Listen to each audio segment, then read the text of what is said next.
Every year, thousands of these really brilliant, game-changing physical products just kind of, well, they die in dusty garages. Yeah, it's a shame. It really is. And get this, it's almost never because the product itself was flawed, you know?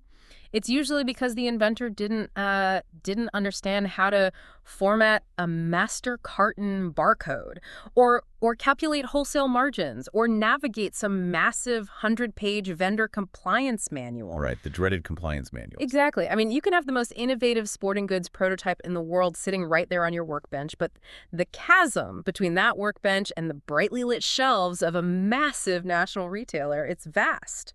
And it is incredibly unforgiving. It really is an entirely different discipline. I mean, building a great product is all about engineering and design, right? But getting it on a national retail shelf, that is logistics, finance, and just pure relationship management. The landscape is basically littered with incredible innovations that simply couldn't figure out the mechanics of a nationwide rollout. Which is exactly our mission for today's deep dive.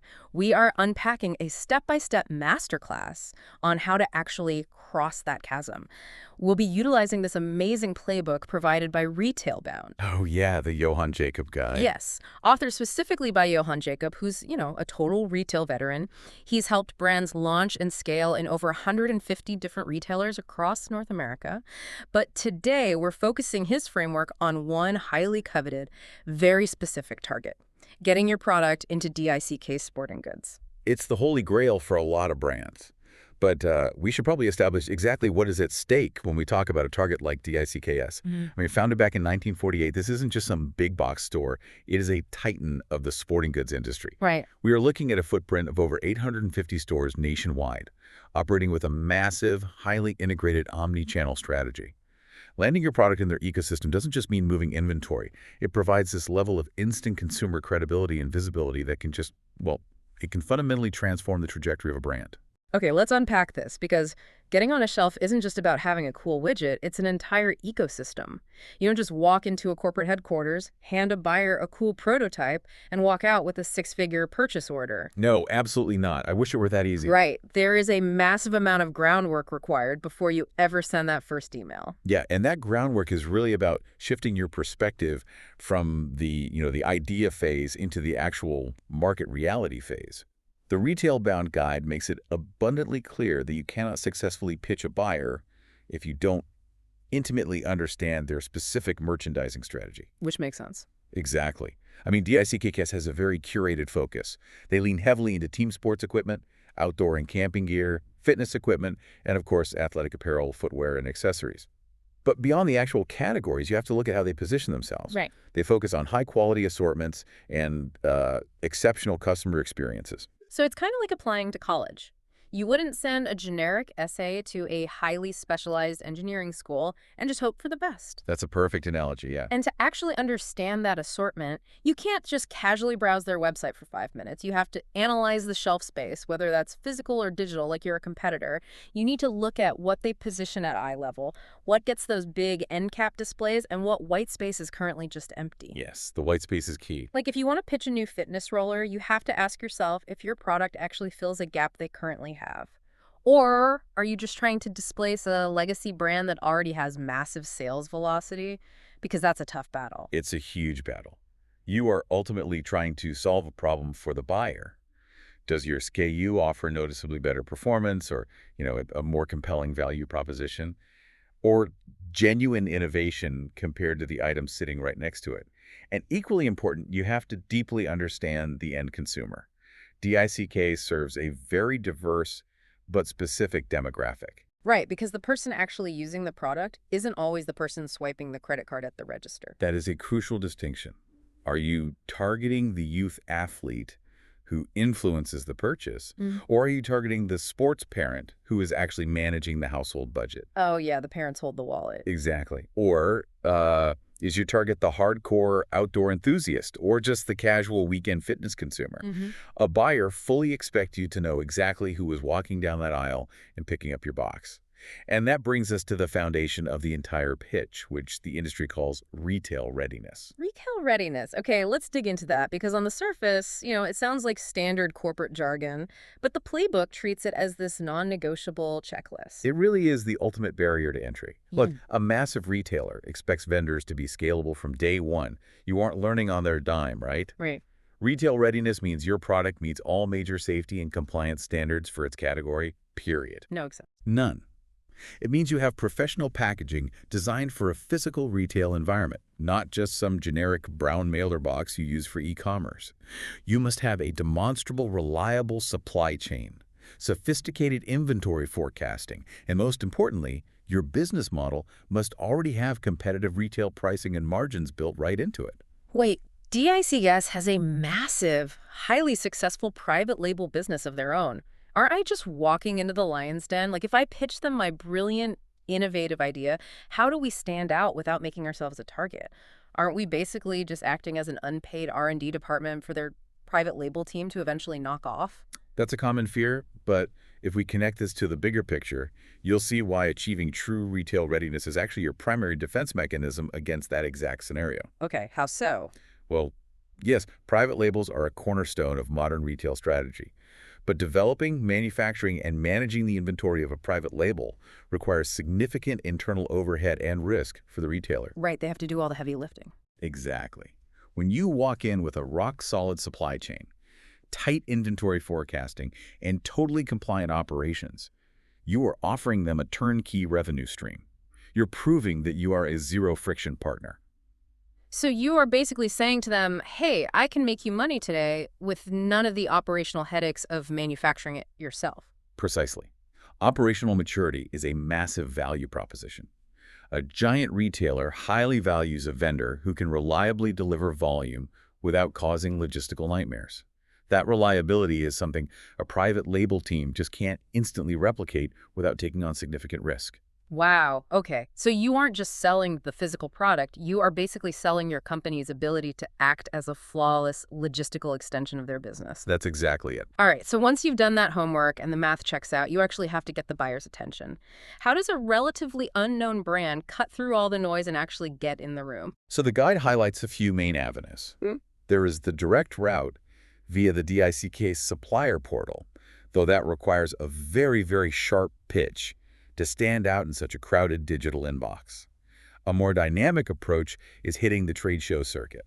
Oh, like the big industry conventions. Yeah, exactly. Yeah. We are talking about major industry events like Outdoor Retailer, the PGA Show, or specific category expos. This is where buyers are actively hunting for emerging trends and white space fillers. Alternatively, a lot of successful brands leverage the network of independent reps, distributors, or retail consultants who already have those established relationships with the buyers. Let's say you secure that coveted 15-minute meeting at Outdoor Retailer. The buyer's sitting across the table, they're exhausted, they've seen 50 other products that day. Your pitch can't just be about how passionate you are about your new widget. No, passion doesn't pay the rent on a commercial retail shelf. Buyers live and die by retail math. They manage a very finite amount of square footage, and every single inch needs to justify its existence through revenue generation. So your pitch must be highly structured. What needs to be in it? Well, you covered the features and benefits, of course. Yeah. But you pivot very quickly to market differentiation and validation. You have to prove people already want this. You have to speak their specific language, right? Like you need to articulate your pricing structure, your expected margins. And if you have direct-to-consumer sales, you need to show them that performance data to prove your velocity. Yes. You are basically proving why your product deserves to evict whatever is currently sitting on their shelf. That is the exact mindset you need. You are making a financial argument, not just a product demonstration. Here's where it gets really interesting to me. According to the Retailbound playbook, if the buyer actually likes your financial argument and your concept, their next step is requesting a physical sample. But, and this is but it cannot be a rough duct-taped prototype. No duct tape allowed. Right. It has to be retail-ready, fully functional, professionally packaged, and perfectly reflective of the final production version. How does a startup even navigate that? It feels like an impossible catch-22. You have to present a flawless, mass-manufactured sample before you actually have the massive purchase order to fund that kind of manufacturing run. How does a brand pull off looking like a giant before they actually get the giant check? What's fascinating here is understanding the psychology of the buyer in that specific moment. When they are holding your sample, they aren't just evaluating the injection molded plastic or, the fabric stitching. They are evaluating your underlying supply chain. Oh, I see. Yeah, that physical sample is essentially a proxy for your company's operational competence. So if you hand them a 3D printed mock-up in a blank cardboard box, you are loudly broadcasting that you don't actually have the factory relationships lined up yet. Exactly. You are silently communicating that you cannot scale. In the buyer's mind, if a brand cannot source the capital and the logistics to produce one perfect retail-ready package for a pivotal meeting, there is absolutely no way they can produce 50,000 of them and deliver them to distribution centers on a really tight seasonal deadline. That makes total sense. You have to bridge that funding gap and produce that final prototype because the sample is your ultimate proof of concept for your business operations, not just your product design. It is the ultimate logistical stress test. You basically have to operate like a giant before you get paid like one. Yep. So let's say you nail it. You drop a stunning mass production quality sample on their desk. The packaging is flawless. The retail math makes perfect sense, and the buyer says yes. This is the moment most people think the journey ends and the money just rolls in. Oh, man. And that is usually where enthusiastic founders hit a massive wall of corporate reality. A yes from the buyer is literally just the opening bell for the business of scaling. It triggers a highly complex negotiation phase. Right, because you aren't just negotiating the wholesale price of the widget anymore. You are negotiating the structural mechanics of your entire business relationship.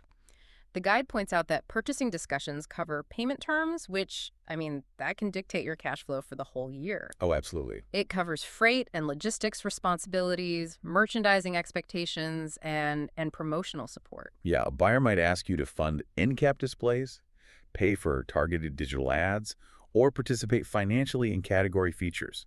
You have to walk into these discussions knowing your absolute bottom line, but maintaining enough flexibility to build a real long-term partnership.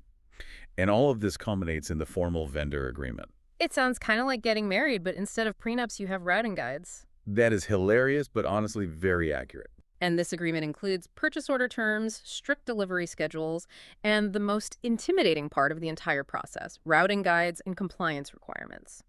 For those who aren't knee-deep in logistics, a routing guide isn't just a polite suggestion on how to ship your boxes. It is literally the operating system of the retailer's automated warehouse. That is a great way to think about it. It is incredibly granular. A routing guide dictates exactly how tall your pallets can be, the exact weight distribution, where specific barcodes must be placed on the master carton. It even dictates the precise electronic data interchange, or EDI standards, you must use to communicate with their software. It's like trying to plug a USB cable into an HDMI port. If your logistics don't seamlessly integrate into their automated conveyor belt systems and scanners, the massive machine just rejects you completely. And the financial penalty for being rejected is severe. If you fail to follow those routing guides down to the millimeter, or, if you miss a delivery window by a single day, the retailer will issue a chargeback. Yeah, and for a growing brand operating on tight margins, a few major chargebacks for mislabeled pallets can completely wipe out the profit of an entire purchase order. Which brings up a very real dynamic I want to explore. Routing guides and chargebacks sound terrifying. Let's be real, does a new emerging brand actually have any leverage when negotiating with an 850-store giant? Or are you just forced to accept their terms if you want the shelf space? It is a totally valid concern, and there is no denying the retailer holds the lion's share of the leverage.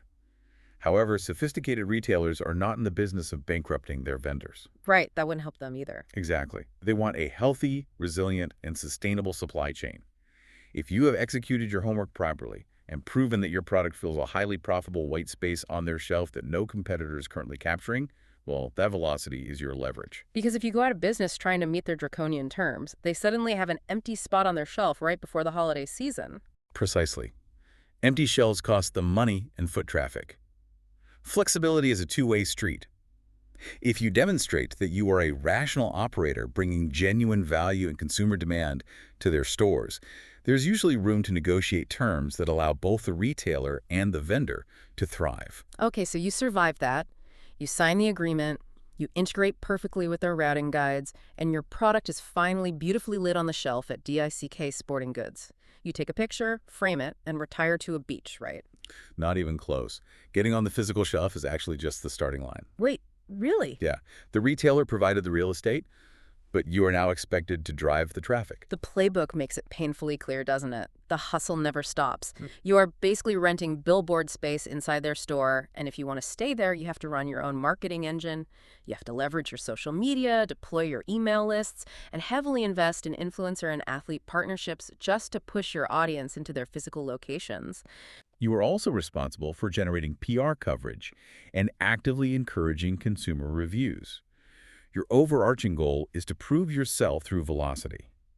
That specific metric, how fast your product moves off the shelf, is what dictates your future. So if it just sits there, you're done. Pretty much. High velocity means DICKS will likely expand your SKU count, give you a larger physical footprint, or roll your product out from regional testing into full national distribution. And while you're managing this massive consumer marketing campaign, you also have to aggressively manage the buyer relationship behind the scenes. Buyers prioritize dependable partners. That means highly proactive communication. If you foresee a supply chain bottleneck at your factory, you must inform the buyer immediately, long before they notice an empty shelf in their inventory system. It requires consistent, unwavering product quality across multiple manufacturing runs and a willingness to share your own direct-to-consumer sales insights and customer feedback to help them optimize the whole category. So what does this all mean? If I am the one taking on the manufacturing risk, formatting the automated barcodes, managing the inventory forecasting, and paying for the influencer partnerships to drive foot traffic, what is the retailer actually doing for me besides providing physical real estate? Why not just bypass the routing guides entirely and sell direct-to-consumer online and keep all the margin? This raises an important question, and it really cuts to the core of why physical retail remains such a powerhouse today. The answer is found in customer acquisition costs and the halo effect of trust. The halo effect. Yeah. Online advertising is incredibly expensive right now, and consumer skepticism is at an all-time high. When an established legacy brand like DIC Sporting Goods places your product on their shelf, they're basically lending you their institutional credibility. The shelf itself is a filter. It is the ultimate validation. A consumer might scroll right past your Instagram ad because they don't know if your startup is legitimate or if the product is safe. But when that exact same consumer walks down the aisle at DICKS and sees your product physically sitting there, their brain instantly registers that it has been vetted for quality, safety, and performance by a multi-billion-dollar corporation. Wow, yeah, that makes perfect sense. That built-in trust radically lowers your customer acquisition cost in a way that is incredibly difficult to replicate purely online. Plus, you are suddenly positioned in front of millions of people who walked into that building with high intent to purchase. It is a brilliant synergy when executed correctly. You drive the targeted hype, and they provide the massive distribution infrastructure and the trust. And that trust pays dividends across all your sales channels. Being on a major retail shelf often boosts your direct-to-consumer online sales simply because the brand is now perceived as established and authoritative. So, synthesizing this entire playbook from Retailbound, crossing the chasm from the garage to the big leagues, is a grueling process. You have to relentlessly research the retailer's strategy and your exact customer. You have to master retail math and pitch the financial value of the square footage, not just the product features. Absolutely. You have to fund and deliver a flawless final production prototype to prove your operational maturity. You have to navigate the complex logistics of routing guides and chargebacks through really smart negotiation. And once you finally secure the shelf space, you have to market the product harder than ever to prove your velocity. It is a rigorous, multidisciplinary journey. But as Johann Jacob outlines in the guide, when a brand achieves meaningful traction within a respected ecosystem like DICK's Sporting Goods, the financial and reputational payoff is completely transformative. And if you are listening to this, staring at your prototype and feeling a little overwhelmed by the sheer mechanics of EDI compliance and retail margins, it is important to remember you don't have to figure it out alone. Definitely not. This guide was provided by Retailbound specifically because they help brands navigate this exact maze. They actually offer free consultations to evaluate if your operations are truly retail ready before you burn your one shot with a major buyer. It is an invaluable resource for taking that leap. It is a phenomenal tool for leveling the playing field. But, looking at the massive logistical effort required today, it leaves me with one final thought to ponder. Let's hear it. As e-commerce integration continues to evolve at a blistering pace, we have to ask, what will the physical retail shelf look like in 10 years? Will the very definition of a sporting goods store shift so dramatically that physical locations simply become highly interactive, experiential showrooms designed solely to spark digital virality? And if the physical space becomes purely experiential, how will this entire eat-step process have to adapt for the inventors of tomorrow? Oh, wow. That is a fascinating question to leave on. The nature of the shelf might evolve, but the need for operational excellence and strategic foresight will always remain the same. Keep doing the research, keep refining the retail math, and keep innovating. Thank you for joining us on this deep dive. Stay curious.